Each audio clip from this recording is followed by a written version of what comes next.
Estimados, ¿qué tal? ¿Cómo están? Hoy vamos a realizar el diseño o el procedimiento de cálculo para zapatas aisladas medianeras o también llamadas zapatas perimetrales. Para esto ya tenemos unas cargas de un modelo tridimensional, al igual que el caso anterior de los videos anteriores sobre el diseño biaxial de zapatas aisladas. También tenemos aquí unas cargas del programa de cómputo ETABS y pues realmente las cargas que nos interesan son estas, ¿no? La fuerza axial, momento en X y momento en Y, nada más. De estas cargas, fíjense lo que pasa. Aquí es algo bastante particular. Tenemos aquí todas las cargas axiales, eso no es ningún problema, pero si vamos a un análisis en dirección X para el sismo en X, por ejemplo, fíjense lo que pasa. Tenemos su fuerza axial, Fz, y el momento Mx es bien pequeñito si lo comparamos con este momento My. Y lo mismo sucede con el caso del sismo en Y. Para sismo en Y tenemos que el momento Mx es más grande que el momento Mi. Por tanto, al acercarse estos dos valores a cero, ser prácticamente cero, o ser bastante pequeños con respecto a estos otros dos de color naranja, yo creo que lo podemos obviar. E incluso vamos a obviar este momento Mx y My por carga muerta y por carga viva, porque si se dan cuenta también son bien pequeñitos. Para esto entonces,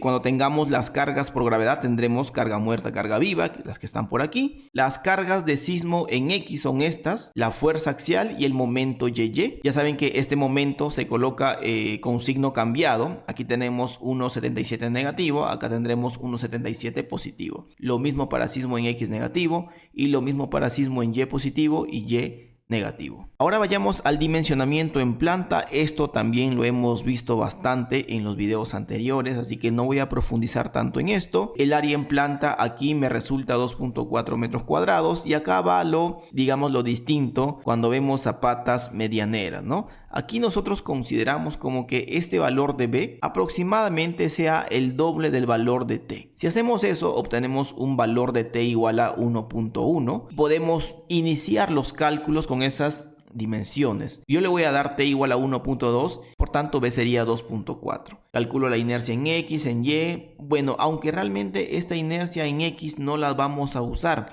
porque el análisis que haremos principalmente será en dirección X, y para dirección X, por la regla de la mano derecha, ya saben ustedes de que vamos a tomar el momento y la inercia con respecto al eje Y. Bien, ahora, ¿cómo vamos a trabajar con la excentricidad? ¿O a qué me refiero yo con la excentricidad? Cuando tenemos zapatas medianeras, si nosotros nos basamos en el eje, fíjense, aquí tenemos el centro de gravedad, el centroide de la planta de la zapata, las cargas que tiene la columna están en el centro de la columna. Por ejemplo, tenemos un momento y una carga puntual, y esa excentricidad, esta distancia entre ambos ejes de la planta de la zapata y la planta de la columna, le voy a llamar E sub 0. Ahora, esa excentricidad genera pues un momento adicional, porque lo que yo hago es trasladar todas las cargas al centro de gravedad de la planta de la cimentación. Al yo trasladar todas esas cargas, bueno, pasa la carga P1 tal cual, y además de la carga P1, bueno, pasaría su momento, por supuesto, pero también pasaría el momento que genera la carga P1. ¿Cuál es ese momento que genera la carga P1? Es P1 por E sub 0. Entonces, el momento total que se origina en el centroide de la zapata, de la planta de la zapata, es M1 más P1 por E sub 0,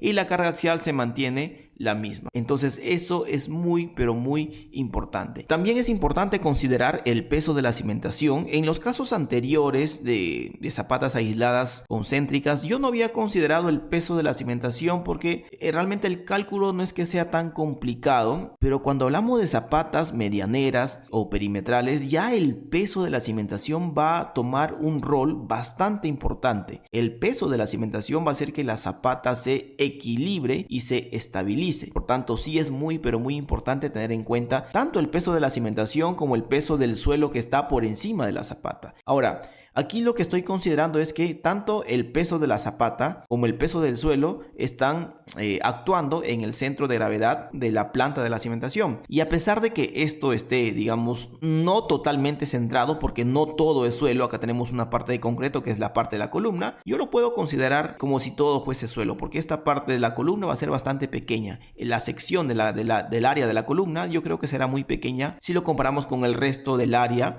en planta de la cimentación. Así que en el centro de la zapata tendremos el peso de la zapata más el peso del suelo. Otro punto muy importante son las presiones triangulares. Aquí también hay que tener en cuenta esto. Cuando nosotros solemos trabajar con zapatas, solemos tener este tipo de presiones cuando hay un momento, ¿no? Que son unas presiones tipo trapezoidales. Y además, si uno de estos valores es negativo, ahí también estamos mal, porque estarían presentándose tracciones en el suelo. Y eso, entre comillas, no es que esté del todo bien. Por tanto, es necesario, si es que se logran presentar tracciones en el suelo y eso no se puede mitigar, no podemos hacer nada con eso, caballero, tenemos que usar unas presiones tipo triangulares que son más o menos de la siguiente manera. Y la zona de compresión sería toda esta longitud que es 3R. Por tanto, con eso podemos calcular un área de compresión. ¿Qué es esto? Fíjense por aquí. Tenemos esto 3R, esto que es B, por tanto el área de compresión simplemente sería 3R por B. El área de la zapata es T por B. Esa relación que hay entre esta área de compresión y el área total es el porcentaje de área de compresión.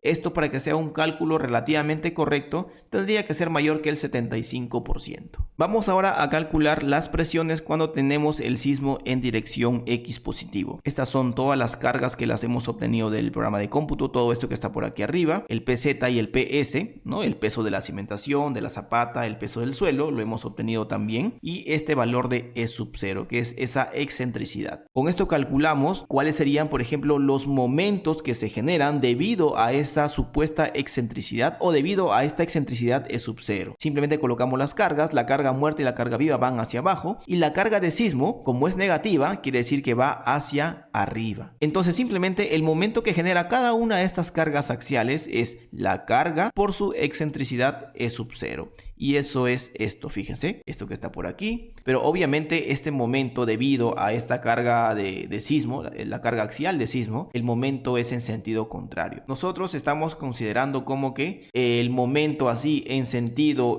horario lo vamos a considerar positivo. Y obviamente en sentido antihorario lo vamos a considerar como negativo. Simplemente es por cuestión de signos nada más. Vamos a calcular las cargas axiales totales. Es toda esta suma que está por aquí, las tres cargas, incluyendo el peso de la zapata y también incluyendo el peso del suelo. Y para los momentos lo mismo. Estos momentos hay que sumarlos todos y por supuesto también sumaremos el momento YY. Pero yo voy a considerar de que en sentido horario es positivo. Por tanto sería 207 menos 296 menos 1455 más 177.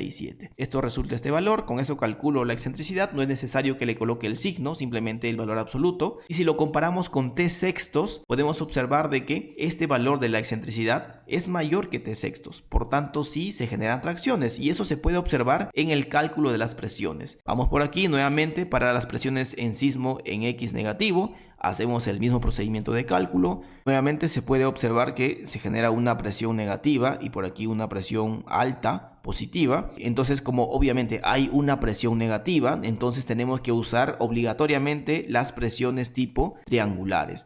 Pero para eso también, fíjense por aquí, estas presiones son grandes, son muy grandes. Así que vamos a tener que aumentar las secciones de esa zapata. Y las secciones o las dimensiones finales de la zapata que voy a considerar son estas, 230, 4 metros. Claro, es una dimensión bastante grande, pero eso es lo que pasa cuando tenemos una zapata medianera. Es por eso que muchas veces en zapatas medianeras y de esquina, para omitir este cálculo que es bastante grande, bastante voluminoso, se suele considerar una viga de cimentación o también combinar la zapata con otra columna. Pero bueno, aquí estamos solamente en zapatas aisladas. Estas son las dimensiones finales de la cimentación. Aquí tenemos las características geométricas, el peso de la zapata, el peso de suelo, etc. Ojo que las inercias nosotros lo tomamos con respecto al centro de gravedad de la zapata, de la planta de la zapata. Y nuevamente calculamos las presiones, por ejemplo, sin sismo, solamente con carga muerta, con carga viva. Ya saben cómo se calcula todo esto. Calculamos las presiones con sismo en X positivo, luego con sismo en X negativo. Y finalmente vamos a calcular las presiones triangulares, obviamente. Se puede observar que, tal como en los cálculos anteriores, hay una presión negativa, pero la otra presión es, digamos, bastante pequeña si lo comparamos con esos cálculos. Así que yo creo que con esto estaría bastante bien porque Claro, realmente no usaremos estas dos presiones porque no podemos tener una presión negativa. Así que usaremos las presiones triangulares. La presión como tal resulta 22,85. El valor de 3R este valor, entonces calculamos la presión. Esta presión no tiene que ser mayor que la presión admisible del suelo o la capacidad portante del suelo, aunque aquí, por ejemplo, como no tenemos sismo, realmente no deberíamos colocar 1.3. Simplemente debería ser tal cual, menor que la capacidad portante del suelo. Aquí un pequeño lapsus, pero igual es menor que la capacidad portante del suelo. Lo mismo con el sismo en X, tanto en X positivo como en X negativo, se puede observar que sí cumple, y acá sí, ¿no? Las presiones, esta presión máxima debe ser menor que 1.3 la capacidad portante del suelo. Y con esto ya podemos calcular finalmente el área o el porcentaje de área en compresión que tenemos en cada caso, ¿no? Sin sismo, con sismo en X y con sismo en X negativo. Entonces se puede observar de que 0.81, 0.87 y 0.75 son mayores o iguales al 75%. Y con esto ya podríamos realizar el proceso de diseño, que lo veremos en la siguiente presentación. Espero que les haya gustado este video. Recuerden dejar sus comentarios y nada, nos vemos en la siguiente presentación. Chao.